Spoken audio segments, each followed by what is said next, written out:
welcome back to my channel. If you're new here, then hello, my name is Crash and you can call me Crashy. I've had quite a few requests over the past few months to talk about living in Germany, moving to Germany, life in Germany, and so this is going to be the first video in my Moving to Germany series. And I'm going to start off these videos by talking about 10 important things that you need to know if you are planning on moving to Germany. But before I get into this list, make sure that you subscribe to the channel so that you don't miss any future uploads of mine, and leave a like on this video if you find this information to be interesting or helpful or anything along those lines. Let's go. 10 important things you need to know if you're planning on moving to Germany. First off, you can enter Germany with the intention of living here with a tourist visa. The tourist visa lasts for 90 days. You don't have to do anything special. You just get on a plane to Europe, arrive in Germany, and you have a tourist visa, which lasts you 90 days. But if you do intend on staying, then you need to visit your city's Rathaus or Auslandesamt as soon as possible to get an appointment to talk to them about your options for staying in the country. What's really important here, though, is that you talk to them within those 90 days, or else you could be deported.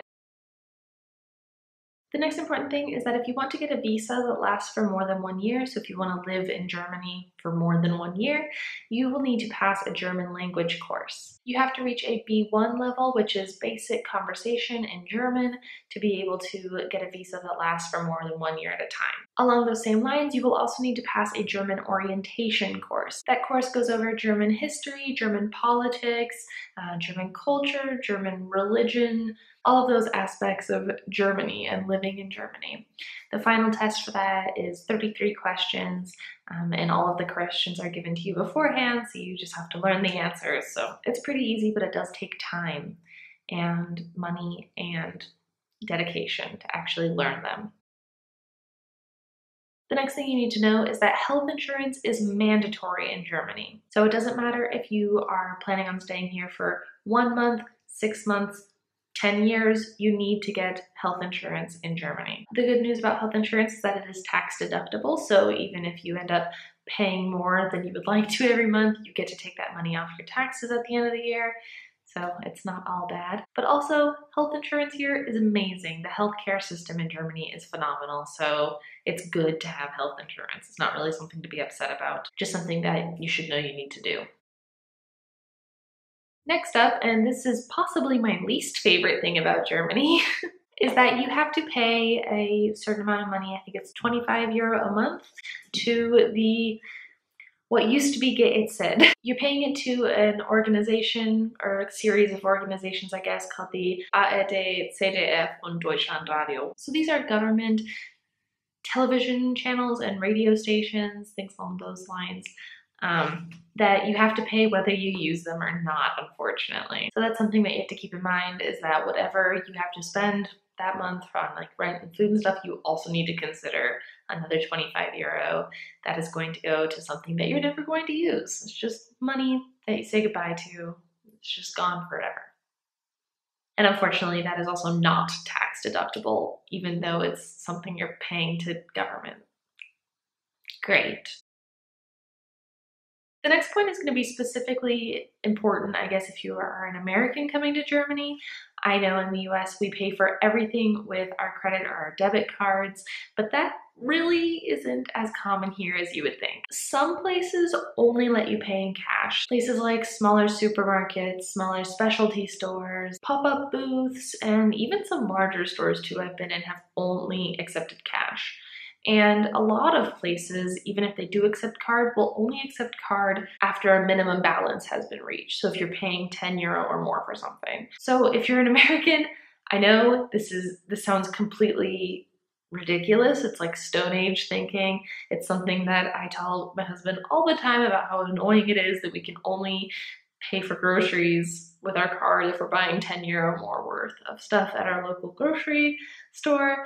It's ridiculous, but it's something you need to be aware of. Prepare to be taking more trips to the ATM than you would be in the US. Keeping in the theme of going to the grocery store, capitalism actually works here, which is awesome. So I know in the US, a lot of the times the name brand thing and the non-name brand thing are often very similar, practically the same. But in Germany, they're literally the same thing. So it really is completely fine and really beneficial for you to buy the cheaper things because they're the exact same stuff, just with a different name on it. And along those lines as well, going to different supermarkets, different chains, you're often going to find things at the exact same price because it's the minimum price that they can charge and still make a profit off of. Next, I'm going to move into internet service providers. My biggest piece of advice with finding an internet service provider is to go to the most local state-run ISP that you can find. All of the internet companies here use the same lines, so it really doesn't matter who you're using, but the local state-run ISP will usually charge a lot less than the private companies will, and they'll also provide a better service. So you'll have faster internet, better Wi-Fi, and they actually care about the customer, so you can go and talk to people and get real answers versus just being shown up the door, which is an experience that we've had to deal with a lot with the recent move. And the last 2 points I have are focused around driver's licenses. This information has not been useful to me since I don't drive, but I know a lot of people do, so I'm going to include it here. First off, if you're moving to Germany from a non-European Union country, then you need to get a new German driver's license within 6 months of moving here. The driver's license process is expensive and it does take a lot of time, so you should start doing that pretty early on once you first move here, and be prepared to learn how to drive stick. And directly in combination with that, if you don't know how to drive stick and you don't plan on learning it, you can continue to drive auto, but there are going to be a lot of limitations put onto your license for what you can drive and where you can rent cars and things along those lines. Also, quick bonus, so it's actually 11 things you need to know about Germany. The 11th thing is that if you have a dog, or if you want to have a dog here, there are a lot of limitations put on it and a lot of registries that you have to go through and a lot of extra taxes that you have to pay every year for owning a dog.